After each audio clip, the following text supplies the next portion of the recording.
Assalamualaikum warahmatullahi wabarakatuh, dan selamat petang dan salam sejahtera. Jadi saya ucapkan terima kasih kepada Datuk Rahman, seorang yang begitu gentleman, seorang yang rapat dengan saya sama ada saya dalam pembangkang atau semasa saya dalam UMNO dulu. Terima kasih kepada Profesor. Jadi ayat terakhir Datuk Rahman tadi saya jawab dengan satu perkataan, yaitu kerjaan yang baik, kerjaan yang berjaya akan tunjukkan kejayaan, kerjaan yang gagal akan tunjukkan 1001 alasan. Jadi mukadimah saya tuan-tuan ialah bajet Barisan Nasional dan bajet Pakatan Rakyat, kesan kepada rakyat. Daripada bajet Pakatan Rakyat itu pun ujungnya memang sudah rakyat. Jadi satu perkara yang saya ingin sentuh bukan hanya bajet Barisan Nasional dan Pakatan Rakyat pada tahun ini, tapi bajet Barisan Nasional kira-kira 40 tahun yang lalu. Yang saya maksudkan ialah perancangan jangka panjang dasar ekonomi baru yang dibuat pada tahun 71. Dasar ekonomi baru ini tuan-tuan, dia mempunyai matlamat serampang dua mata. Satu, membasmi kemiskinan tanpa mengira kaum. Kedua, menyusun semula masyarakat supaya masyarakat tidak lagi dikenali mengikut fungsi-fungsi ekonomi. Maka kita nampak orang Cina itu jadi peniaga, orang Bajau itu tukang petani, orang India itu kerja di ladang. Maksudnya dalam tempoh 20 tahun itu fungsi-fungsi ekonomi mengikut kaum telah berjaya dihapuskan, dan matlamat akhir dasar ekonomi baru ialah untuk mengagihkan kekayaan negara sekurang-kurangnya 30% equity menjadi milik Bumi Putra. Tetapi tuan-tuan, tidak payah tahun 1990, tahun sekarang pun 30% tidak dapat dicapai. Inilah kerajaan Barisan Nasional. Jadi tuan-tuan, yang paling penting dalam bajet bukan berapa buku, bukan berapa banyak peruntukan yang diberikan, tetapi ialah the multiplying effect, kata orang putih, ataupun kesan pengganda terhadap pendapatan yang rakyat yang berpendapatan rendah. Jadi saya begitu tertarik apabila Datuk Rahman bercakap soal kemiskinan, karena kemiskinan ini saya pernah buat satu tesis di Kota Belud. Jadi saya mengemukakan satu statistik. Saya tidak pergi jauh sangat, tahun 60, masa itu saya belum lahir. Statistik ini bermula pada tahun 70. Kemiskinan negeri Perlis ialah 73%, kemiskinan negeri Kelantan ialah 76%, kemiskinan negeri Terengganu 68,9%.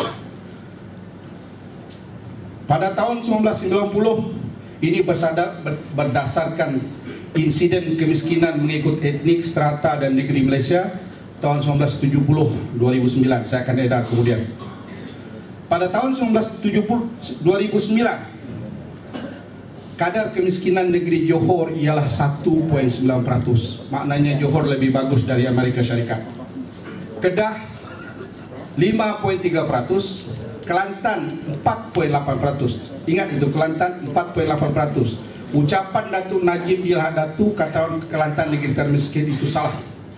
Melaka 0,5%, Negeri Sembilan 0,7%, Pahang 2,1%, Penang 1,2%, Perak 3,5%, Selangor 0,7%, Terengganu 4%, Sarawak 5,3%, dan Sabah 19,2%.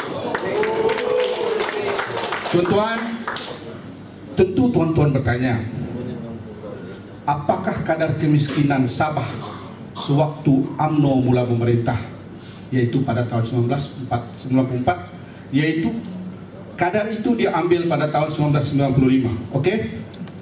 Saya melihat bila BN memerintah pada tahun 1995, kadar kemiskinan Sabah ialah 22,6%. 22,6%, dengar. Tetapi setelah 18 tahun, dia hanya turun 3,4% kepada 19,2%.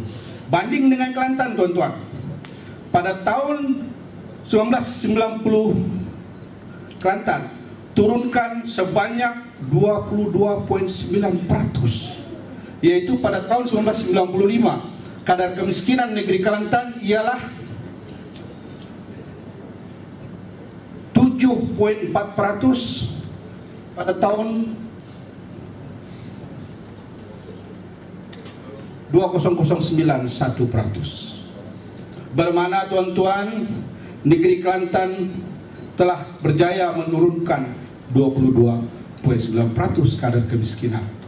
Apakah Kelantan lebih baik atau negeri Sabah yang lebih baik? Itu persoalannya, tuan-tuan.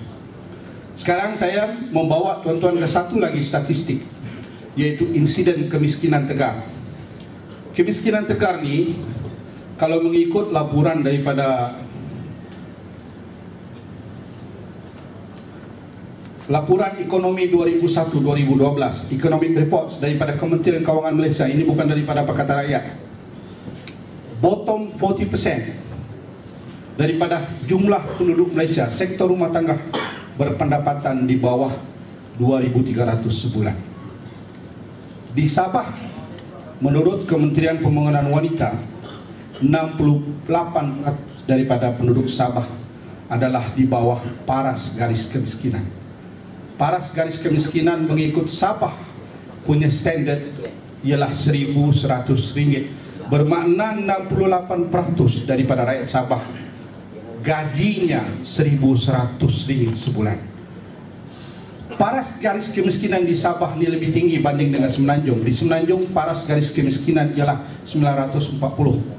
Tetapi bila dia buat dasar gaji minima, dia tinggikan di Semenanjung 900, Sabah pula 800. Itulah Barisan Nasional, tuan-tuan. Jadi tidak zalim itu memang biasa. Sebab saya sebenarnya lebih melihat kepada latar belakang parti. Barisan Nasional ini, tuan-tuan, ialah bajet Parti UMNO. Parti UMNO ni, tuan-tuan, dia ditubuh di istana. Dia tubuh dalam keadaan kemewahan.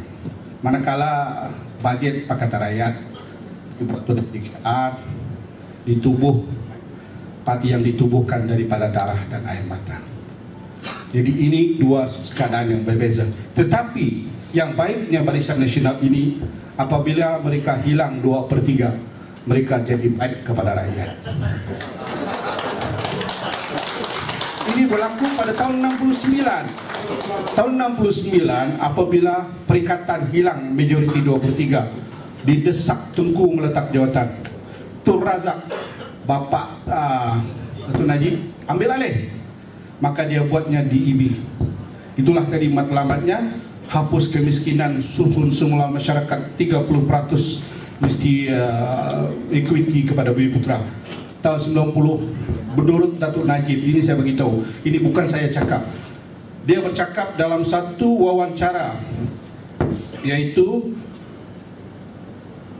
pada Disember 2007. Dia kata pemilikan saham individu hanya 2,4%. Selebihnya, sebanyak lebih kurang 11,9% adalah dimiliki oleh GLC, PNB dan sebagainya. Jadi tuan-tuan, saya menambah sedikit mengenai dengan satu jurnal yang saya baca. Satu jurnal tentang Government Expenditure Additional Income yang diterbitkan pada 2010. Sama ada dasar government expenditure, iaitu dasar fiskal, akan membawa kepada pertumbuhan ekonomi. Is it lead to economic growth? Ataupun the other way around? Sama ada economic growth expansion itu akan trigger government expenditure. Sebab dalam negara-negara membangun, kebiasaannya perbelanjaan sektor awam akan mengambil besar sebahagian daripada peruntukan daripada budget. Contohnya Malaysia daripada 251.6 bilion budget BN, 201 adalah untuk pengurusan. Daripada jurnal itu dibuat perbandingan antara Malaysian expenditure dengan kenapa ini putus-putus? Ya, sabotas saudara. Ya, Datuk Rahman macam mana nih? Jadi saya bagi tahu tuan-tuan, kadar GDP. Nah, ini barulah tahu ini. Dikali lah. Jadi dari segi Malaysian government expenditure to GDP, hubungan dia punya peratus, Malaysia mempunyai kadar yang paling tinggi pada 26.8%, diikuti oleh Singapura 18.9%, Indonesia 18.6%, Thailand 18.7%, Filipina 14.3%.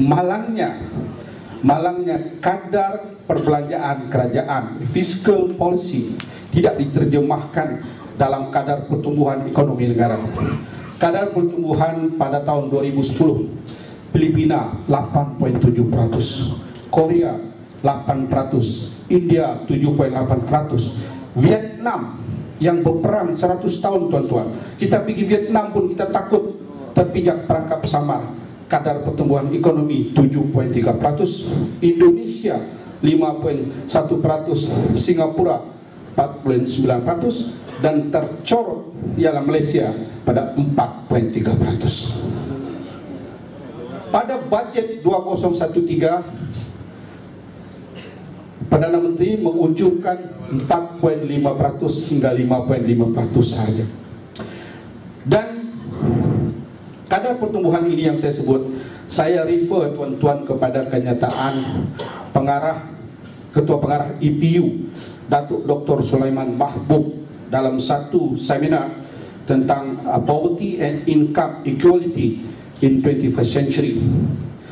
Dia mengeluarkan statistik yang menarik mengenai insiden kemiskinan di rantau-rantau Asia Tenggara dan jurang ketidakseimbangan pendapatan di antara rakyat di negara ini.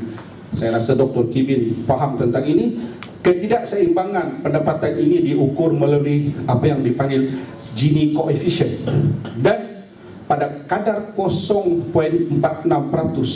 Malaysia adalah negeri-negeri yang paling tidak seimbang pendapatannya berbanding dengan negeri-negeri miskin lain seperti Indonesia, Laos dan Vietnam. Bermakna yang kaya terlampau kaya, yang miskin terlampau miskin. Ini yang berlaku di Malaysia, tuan-tuan. Baik, terima kasih. Masa saya bertamat. Jadi kalau saya